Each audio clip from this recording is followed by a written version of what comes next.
So here's a fun question. Who here remembers when they first learned about climate change? Actually, I was so young that I don't. But I do have a memory very early on, maybe I was 4 or 5.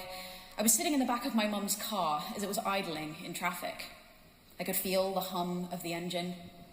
And I imagined a scene that I later committed to crayon. It looked like this: the pollution rising from the car up into the sky, bit by bit, sealing the fate of our generation. I felt scared, and I felt helpless. As I grew up, I lived with this kind of constant storm cloud over me. It would often make me cry. And it wasn't just climate change, it was every problem. Here was the list in my head: poverty, inequality, oppression, factory farming, disease, war, and the constant looming threat of worse on the horizon. And there was very little that I could do about it. The adults around me didn't seem to notice, or maybe they didn't care, and I was terrified that nobody would do anything before it was too late. That maybe it was already too late. In my eyes, I saw a world that was fundamentally broken and hopeless, with no way forward for mankind. Now, you're all sharp, genre-savvy TED Talk viewers, so you know what comes next, right? I'm going to tell you how I overcame this hopelessness by realizing it's not all that bad, really. Maybe I went and got therapy, because those are some pretty dark thoughts, aren't they? And now I'm here to tell you how you, too, dear listener, can follow in my footsteps and find reasons to be hopeful. Only there's a problem with that, which is that I don't think I was wrong about the state of the world. Things are broken. Things are messy and messed up and frightening. And I don't have the audacity or the naivety to deny it.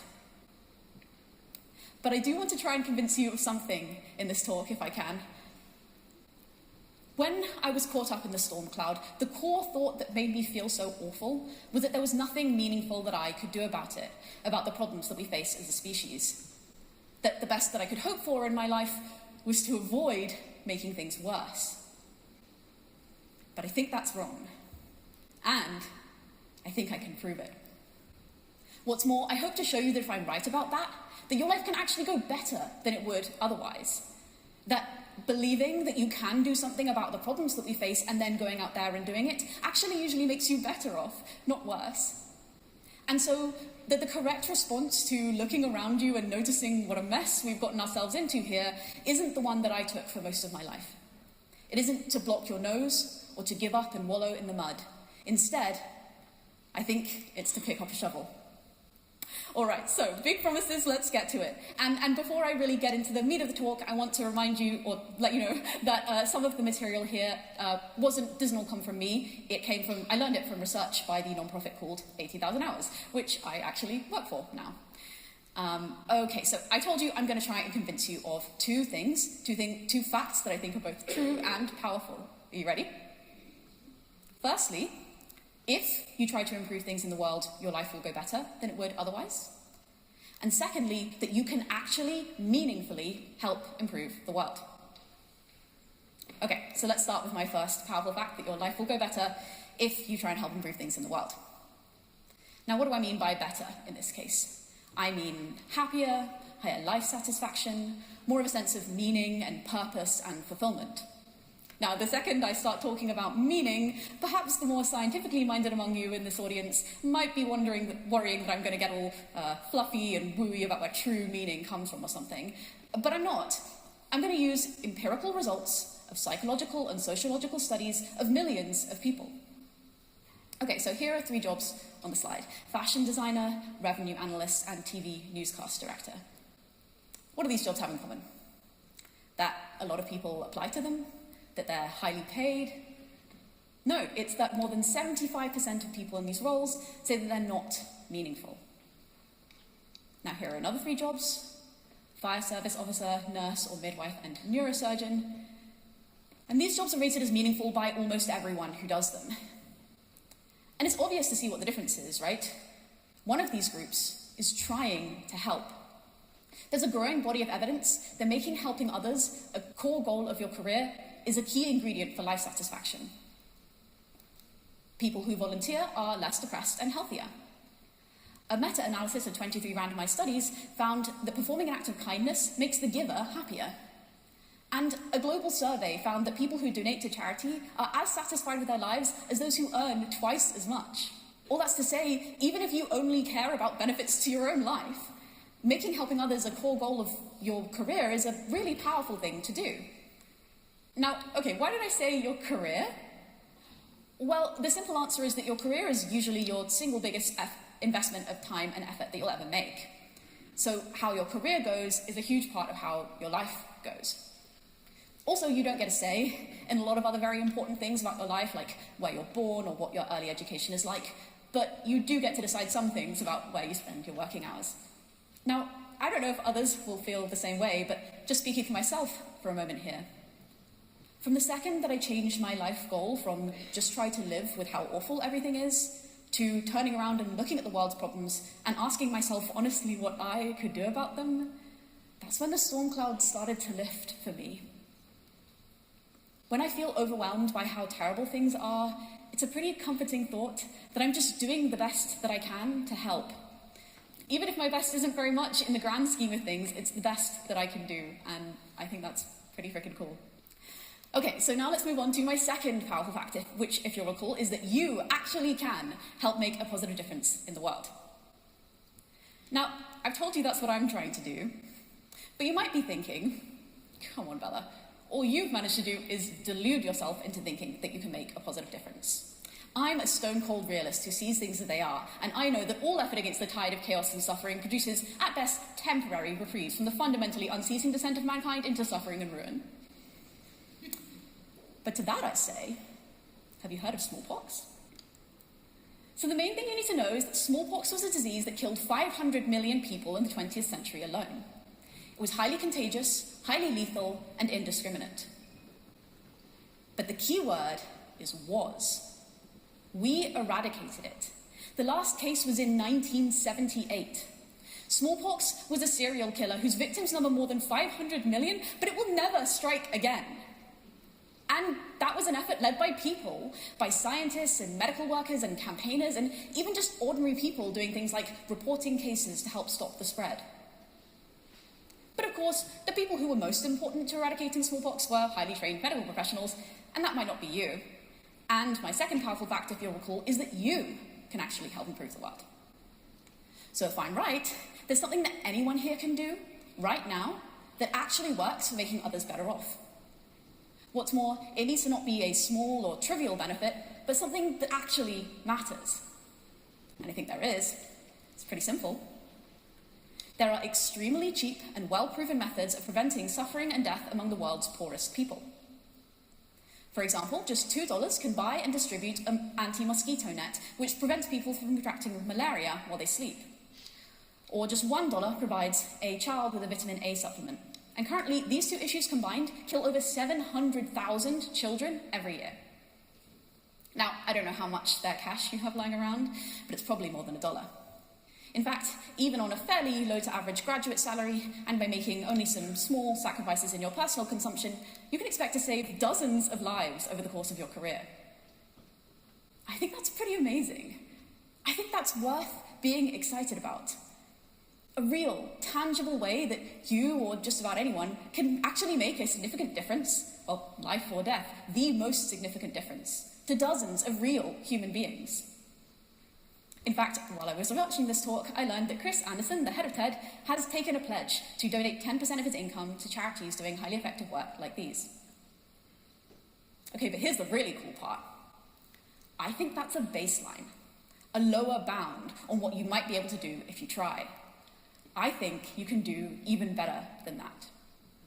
By thinking carefully about where you can best contribute, and then by developing and deploying those skills through a career in that area, I think you might be able to make significant progress on the issues that we face as a species. So I'd like to talk to you about some friends of mine, some real people who are doing this, or at least they're trying. That is, they're all the people I've chosen in early stages, one way or another, but I think they're starting out on a path that is really exciting and could make a real difference if they get it right. Okay, so I started my story with climate anxiety. Now, this is a friend of mine, Sam, who also felt that anxiety and, like me, felt overwhelmed and at times even hopeless. But one thing that gave him hope is this graph. Now, Sam knew that one thing we'll need in the fight against climate change is efficient and practical legislation to help accelerate trends like these. So he started learning everything that he could about energy policy, and during his degree, he even ended up researching the best way to regulate our energy grid for rapid decarbonisation. He told me he hopes that someday he might be able to make a real difference by working directly in government, using his skills to help shape our response to climate change for the better. Or take my friend Shaquille.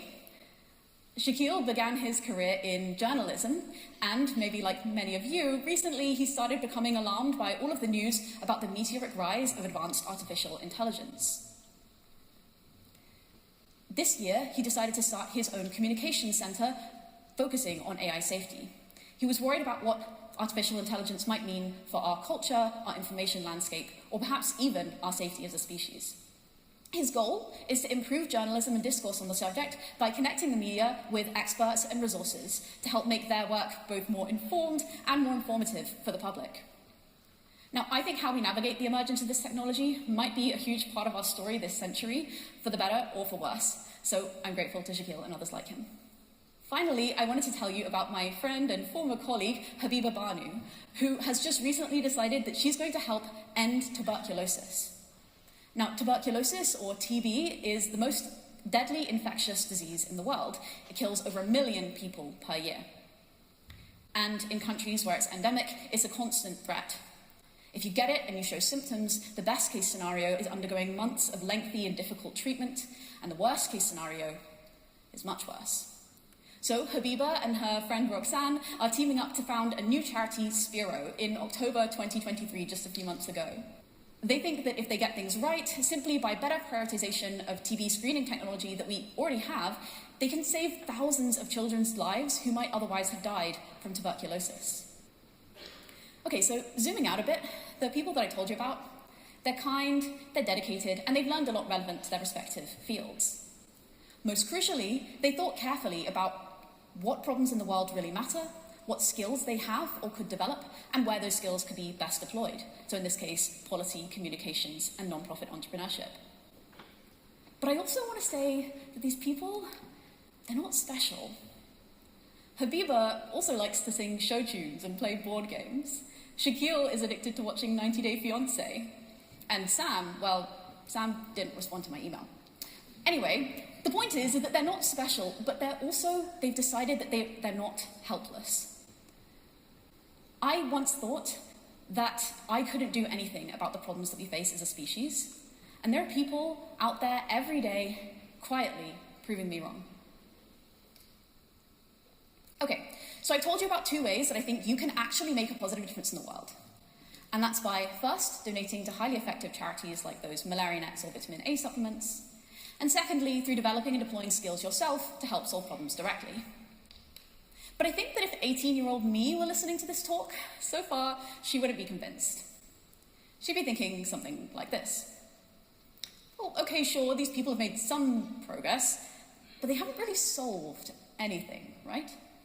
Malaria still exists. Climate change is still getting worse. What's the point? I think this objection feels really powerful, and so I want to spend some time telling you how I came to believe that there was a point.